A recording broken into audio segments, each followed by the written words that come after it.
Bienvenue, chers amis, à cette émission Appel de l'aurore. Cette semaine, je reçois pour vous une invitée que vous allez reconnaître. C'est pas sa première apparition à l'émission.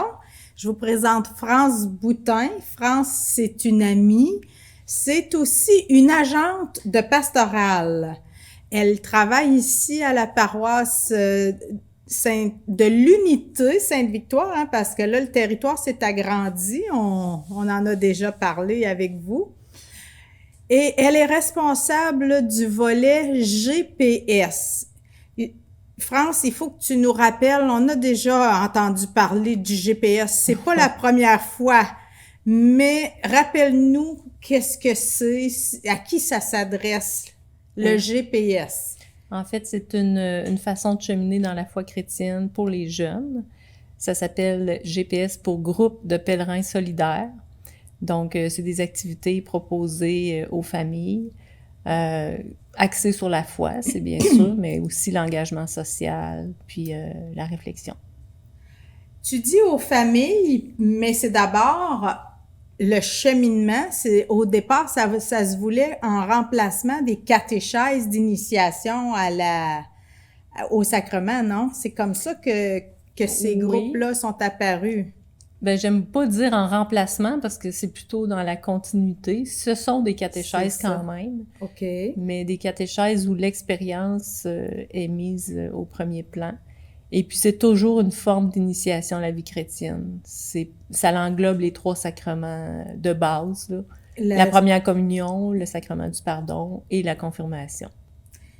Qu'est-ce qui est au cœur de cette idée-là, de cette démarche-là? Le GPS a été initié pour favoriser la continuité, c'est-à-dire rendre ça intéressant pour les jeunes, qu'ils aient le goût d'en savoir davantage, parce que des catéchèses d'initiation, ça t'initie à quelque chose. Au sacrement. Mais ensuite, qu'est-ce qu'on en fait? On retourne chez nous, puis c'est terminé. On entendait beaucoup dire, ben il a fini. Il faisait sa confirmation, il a fini. Ben non, je confirme que j'ai le goût de connaître Jésus et d'apprendre son histoire et comment vivre de cette foi-là. Mais là, on se rendait compte que la confirmation était une fin. Là, oui. Les gens avaient complété le parcours. Merci. C'est terminé. On s'en retourne chez nous. Alors, le GPS a amené des expériences d'engagement social, d'ouverture au monde, d'ouverture à la vie communautaire. Ce qui fait que là, ils goûtent à ça, puis ils voient après ça que ça peut se poursuivre dans des engagements comme les jeunes Solidarité Jeunesse. Ah oui, au secondaire. C'est ça. Il y a beaucoup d'endroits où un jeune peut s'impliquer dans son sport, dans ses études, être médiateur à l'école. Dans le fond, les jeunes font un lien avec leur vie. Ah oui.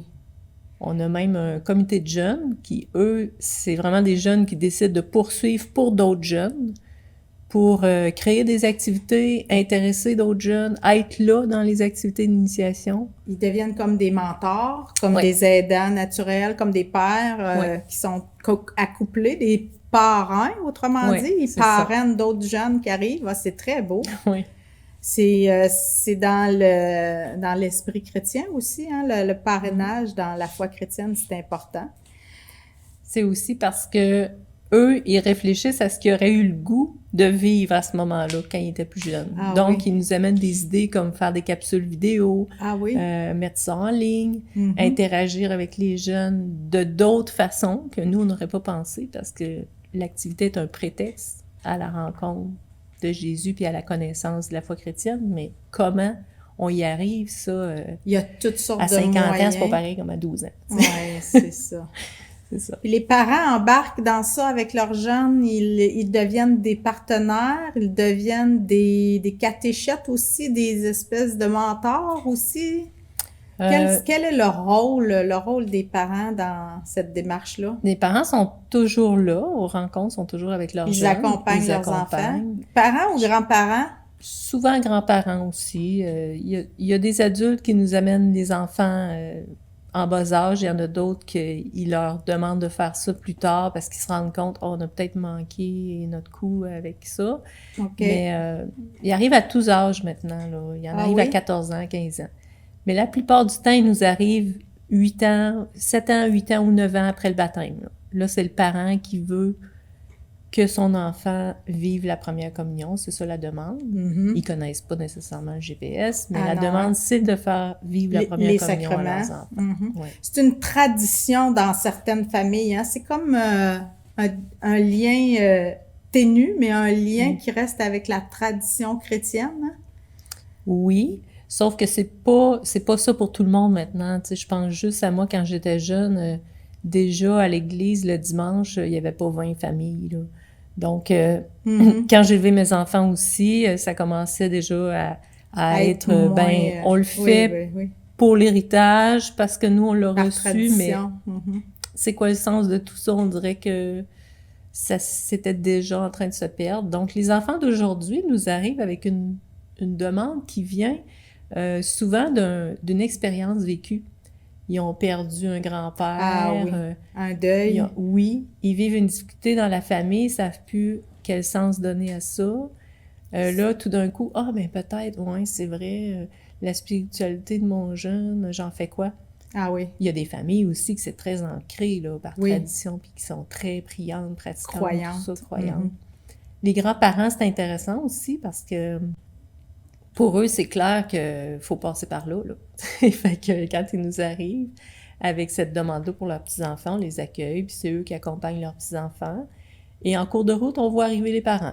Oui, à un moment ou l'autre, on voit que les parents étaient d'accord. C'est ça, oui. Parce que les grands-parents sont complices, si on veut, de l'éducation des enfants, mais ils doivent avoir l'accord des parents. Ils sont d'accord à leur donner une base, puis ensuite, ils choisiront. Ah oui, c'est ça. C'est ça.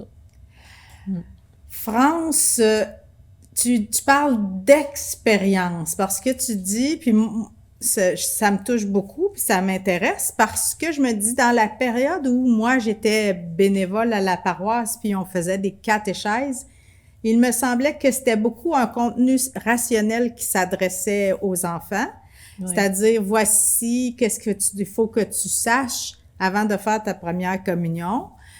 Un contact aussi avec les Écritures par quelques paraboles intéressantes comme celle de la brebis perdue, des histoires comme Samuel, écoute qui t'appelle, bon.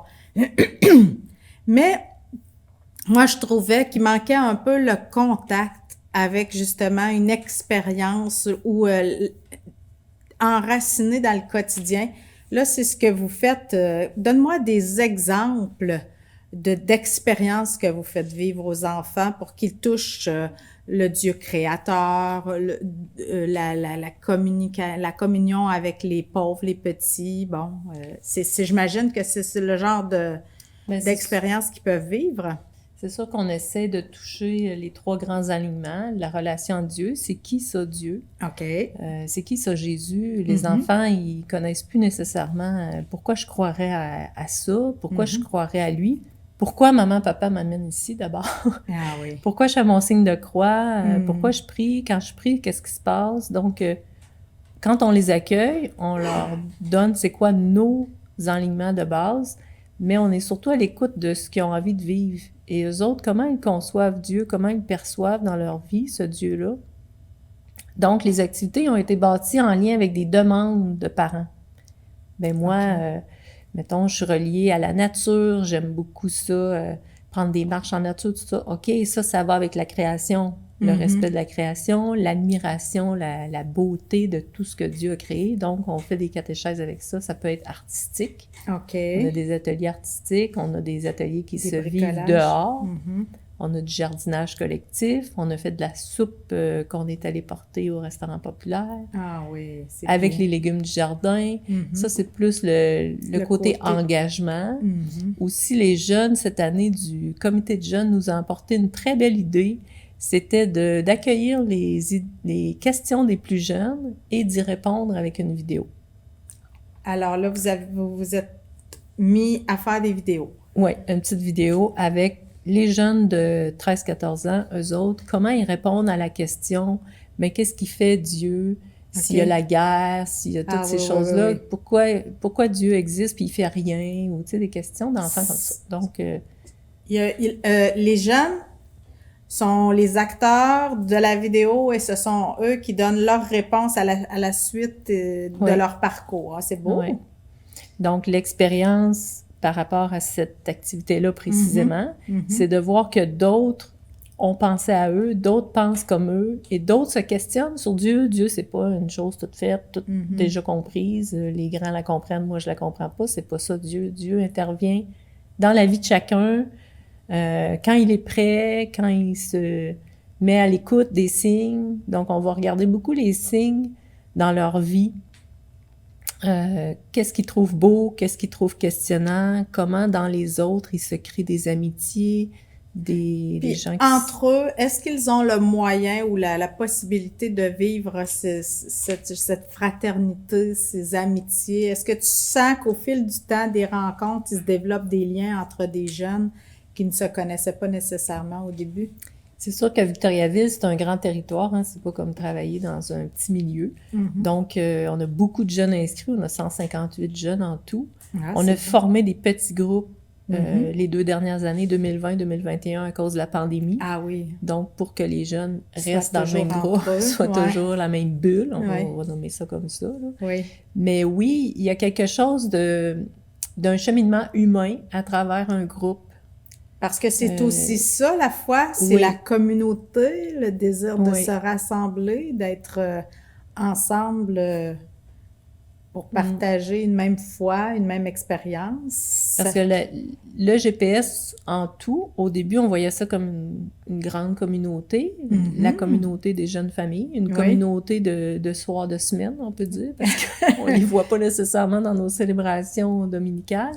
Sauf qu'on s'est rendu compte que c'est trop large, une communauté où dans un petit groupe, si je choisis une activité qui est le lundi soir, qui est le jardinage, puis qu'on est 10 ou 12, mais dans leur tête, on est 10 ou 12 à cheminer, on n'est pas 158. Ah oui. Fait qu'à un moment donné, il faut créer des activités où tout ce monde-là est ensemble. Peut être ensemble, peut se rendre compte que oui, on forme communauté. C'est possible, ça aussi. Mais ça se produit beaucoup plus avec les sacrements, comme quand on arrive à la confirmation. Là, on peut en avoir une trentaine dans le même lieu en même temps. Oui, là, c'est particulier. Ah, ben là, je suis pas toute seule là-dedans. Mais l'aspect communautaire, puis l'aspect de vivre sa foi en communauté, ça, c'est peut-être l'aspect le plus difficile à travailler. Bien, surtout en période de pandémie, j'imagine. Parce que là, tous les rassemblements sont un peu... sont toujours à éviter, sont plus rares. Oui, puis quand ils arrivent dans une célébration eucharistique du dimanche, c'est pas tout à fait les mêmes rituels qu'eux vivent dans la semaine dans leur petit groupe. Donc, d'adapter tout ça pour qu'ils s'y retrouvent, c'est pas pour eux un signe de communauté. Ils connaissent pas ces gens-là. Celle qui est assise à côté, je la connais pas. Fait que oui, c'est important de créer ça dans les petits groupes. Pour la communauté comme telle, c'est interpellant de ne pas avoir beaucoup de jeunes familles. Puis quand on en a, mon Dieu, que on sent qu'on est maladroit, non? Moi, j'ai l'impression, quand il y a des jeunes puis des jeunes familles à l'église, dans nos célébrations, c'est de plus en plus étonnant. Puis, en tout cas, moi, j'ai toujours le réflexe de sourire, accueillir, aller me présenter ou au moins saluer, féliciter, encourager. Parce que, puis quand ça fait un petit peu plus de bruit, parce que les enfants font plus de bruit, moi, là, je suis juste heureuse. Je me dis que on devrait avoir des célébrations qui ressemblent à des rassemblements de famille. On est une famille. Oui. Fait que quand on n'entend pas les enfants qui bougent, les aînés qui sont heureux et fiers, bon, il manque quelque chose dans la célébration. C'est vraiment un défi, ces années-ci, de relier ces familles-là à ces rituels-là. Je vais nommer ça comme ça parce que on a fait, avec le forum, tu y as participé aussi, on a réuni des groupes, différents groupes, puis les jeunes familles, c'est ce qu'ils nous ont dit. On n'a rien contre les rassemblements. Dominicaux. On veut être avec d'autres familles, pouvoir échanger, pouvoir avoir du plaisir. l'espace pour les enfants, qu'il y ait des activités pour eux. On veut ça, mais c'est pas comme ça que les messes sont organisées. C'est donc, ça. Quand on leur parle de venir à une messe, c'est un peu déstabilisant pour eux. Par contre, l'expérience des messes extérieures, tout fraîche, là, toute récente à cause des fermetures d'églises, là, on est étonné de voir que... Ça a un aspect festival. Parle-moi de ça, cette nouveauté. Tu participes, là, Oui, t'es convaincu, t'es engagé, convaincu. C'est sûr que ça prend toute une organisation, de l'équipement aussi, parce que pour le son et tout ça. Mais je pense qu'on a à cœur, moi puis mon conjoint, de rendre ça accessible par le chant, par le dynamisme qu'on a le goût d'apporter dans l'Église. Je pense que c'est là où on rejoint les jeunes. Par des nouveautés, par quelque chose qui est différent. Mais en même temps, c'est la parole, en même temps, c'est la célébration, mais ça attire des gens d'une façon différente, je dirais. Hein? C'est plus une fête, ce que devrait être nos célébrations, la chance, la joie de se retrouver, la fête. Il y en a il y a des mauvaises langues qui commencent à dire que c'est décevant d'envisager de retourner en dedans. Mais c'est sûr que présentement, ce qui se passe, c'est que sur tout le territoire, les églises sont toutes fermées. Ouais, donc, c'est des gens de partout, là. Ce qu'il y avait à ce moment-là. Qui s'en viennent à la messe extérieure. Donc, ça fait peut-être une plus grande foule. Oui. Mais c'est pas toute l'unité qui se déplace pour venir à la messe à l'extérieur. Je comprends. D'autant qu'il a fait froid aussi. Les enfants aussi, on en a vu quelques-uns, mais c'est pas les 158 enfants du GPS qui se sont rassemblés dehors, là. Peut-être qu'ils sont pas au courant. Je rêve, peut-être. Ouais. Un festival GPS à l'extérieur, quelque chose comme ça. Tiens, vois-tu, on vient d'inventer une nouvelle activité. Oui. France, pour avoir à cœur cette animation, qu'est-ce qui te tient, toi? Qu'est-ce qui te motive? Quel est ton feu intérieur? Ben moi, j'ai toujours cru au développement global de l'être humain. Puis tu es d'abord une éducatrice spécialisée. Oui, c'est vrai. J'étais mère de famille, donc je me suis questionnée moi-même pour mes propres enfants. Qu'est-ce que je leur donne? Qu'est-ce que je leur laisse? Puis j'ai commencé à cheminer là-dedans, puis j'y ai trouvé quelque chose pour moi-même de signifiant. Dans la parole, dans les rituels, dans l'Église? Je te dirais au départ, ça a été dans l'engagement. Ah bon? Je faisais chanter des enfants à l'école. Ensuite, j'avais le goût de faire un petit spectacle à l'église à Noël ou des choses comme ça. Puis là, je me sentais rejointe par Dieu à ce moment-là, dans ma propre vie. Ça me rendait joyeuse, ça me rendait vivante. Ça donnait du sens. Je ressentais un appel à partager. À partager ça. Puis, plus tard, j'ai été invitée à faire des cours de théologie. Est-ce que ça, c'est un outil? Est-ce que c'est un incontournable? Comment... c'est drôle parce que qu'est-ce que ça t'a apporté? Mon fils le plus âgé, mon plus vieux, il a commencé l'université en même temps que moi, je commençais ces cours-là. Puis il me demandait, c'est quoi ça, maman, la théologie? Un peu suspect. Oui, c'est ça. C'est parce qu'à l'université, tu as sciences religieuses, puis tu as théologie. Donc, Théo, je veux dire ami de Dieu, de cette science-là. Donc, je lui ai dit, science de Dieu, oui. C'est une science qui tente d'expliquer toutes les autres. Ou de donner un sens à la vie. En tout cas, je savais pas trop moi-même dans mes propres mots, mais ce que ça m'a amené à découvrir, c'est que on a tous un chemin de vie. Il y a des choses qu'on décide, mais il y a des choses qui nous sont... qui nous arrivent, qu'on décide pas. Donc, trouver un sens à tout ça, c'est pas simple. Puis c'est le parcours de chaque être humain. Donc... Comment ça fait sens dans ta vie en ce moment, ton travail, puis l'initiation aux enfants, l'initiation chrétienne des enfants? Ce que ça a comme résonance présentement, c'est un appel à suivre le courant naturel de la vie, mais aussi de ce que Dieu, le Tout-Puissant, souhaite pour le monde d'aujourd'hui.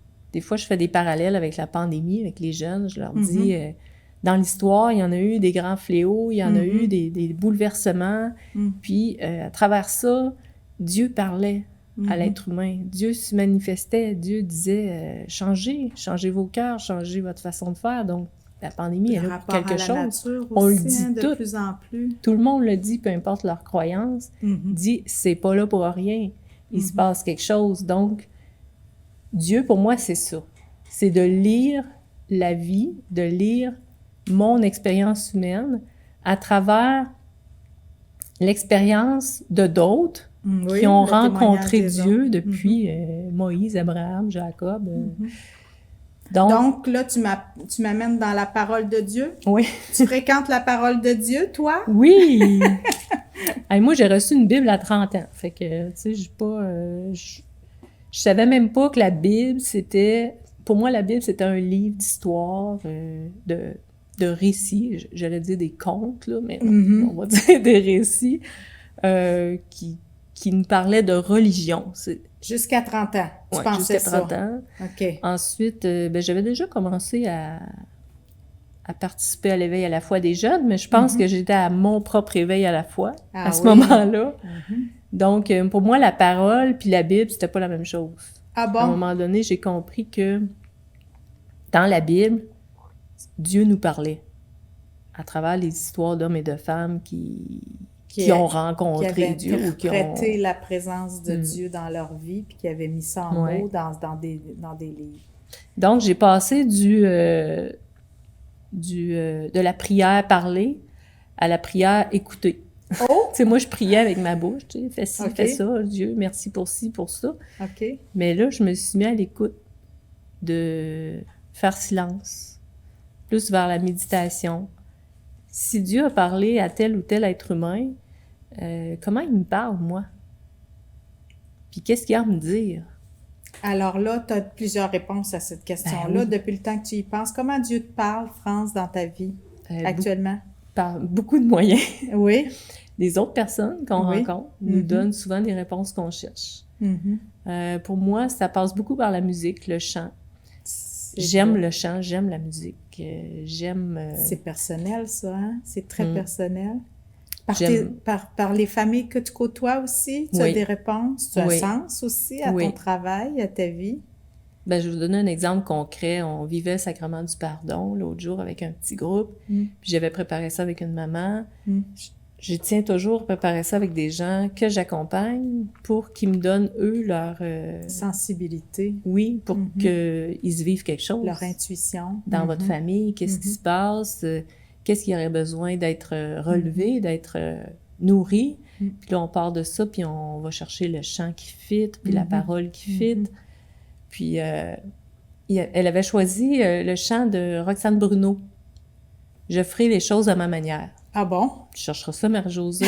Moi, gala de la disque, elle a gagné je sais pas combien de scores. Les gars en arrière, là, technicien de son, vous pouvez sûrement connaître ça, Roxane Bruno. Mais moi, j'ai découvert Roxane Bruno. Alors, pour moi, c'est un signe de Dieu de dire, regarde, actualise tes choses. C'est de ça que les jeunes ont besoin.